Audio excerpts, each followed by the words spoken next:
അസ്സലാമലൈക്കും. Hello guys, എല്ലാവർക്കും സ്വാഗതം. ഞാൻ ഇന്ന് ഉണ്ടാക്കാൻ പോകുന്നത് മലപ്പുറക്കാരുടെ സ്പെഷ്യൽ വിഭവമായ പഴനിറവാണ്.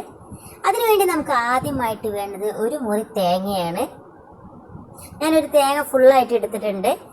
അത് നമുക്ക് ചിരകി വെക്കുക. പിന്നെ അതിലേക്ക് ആവശ്യമായിട്ടുള്ള പഞ്ചസാര നമ്മൾ ചേർത്ത് കൊടുക്കണം.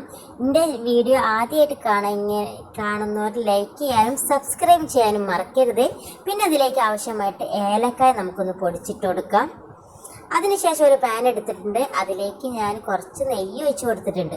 പിന്നെ നമ്മൾ കൂട്ടി വെച്ചിട്ടുള്ള മിക്സ് അതിലേക്ക് ഇട്ട് കൊടുക്കുക. തേങ്ങ, പഞ്ചസാര, ഏലക്കായ ഇവയെല്ലാം കൂടി ഒന്ന് കുറച്ചൊരു ഒന്ന് കളർ മാറുന്ന വരെ ഒന്ന് നമുക്ക് വഴറ്റിയെടുക്കാം. അതിനുശേഷം ഞാൻ പഴുത്ത പഴം എടുത്തിട്ടുണ്ട്. ആ നമുക്ക് നടുക്ക് കൂടെ ഒന്ന് കീറിയതിന് ശേഷം നമ്മൾ റെഡിയാക്കി വെച്ചിട്ടുള്ള തേങ്ങൻ്റെ മിക്സ് അതിലേക്ക് ഫില്ല് ചെയ്ത് കൊടുക്കാം. അതിനുശേഷം ഇനി അതിൻ്റെ മുകളിൽ നമ്മുടെ തേങ്ങ പോവാണ്ടിരിക്കാൻ വേണ്ടി നമുക്കതിലേക്ക് കുറച്ച് ഒരു മിക്സ് ഉണ്ടാക്കണം. അതിനു വേണ്ടി ഞാൻ കുറച്ച് മൈദപ്പൊടി എടുത്തിട്ടുണ്ട്.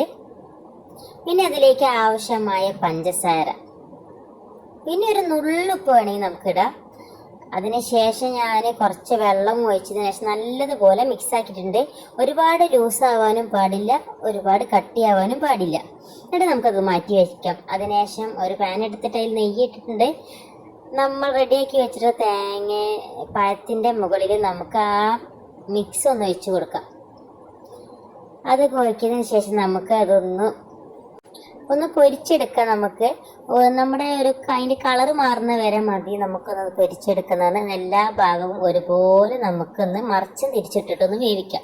നമ്മുടെ സ്വാദിഷ്ടമായ പഴനിറവ് റെഡി ആയിട്ടുണ്ട്. നമുക്കതൊന്ന് മുറിച്ച് നോക്കിയാലോ.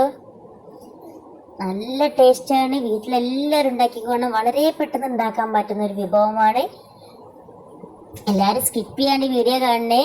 Bye bye. ലൈക്ക് ചെയ്യാനും സബ്സ്ക്രൈബ് ചെയ്യാൻ മറക്കരുതേ.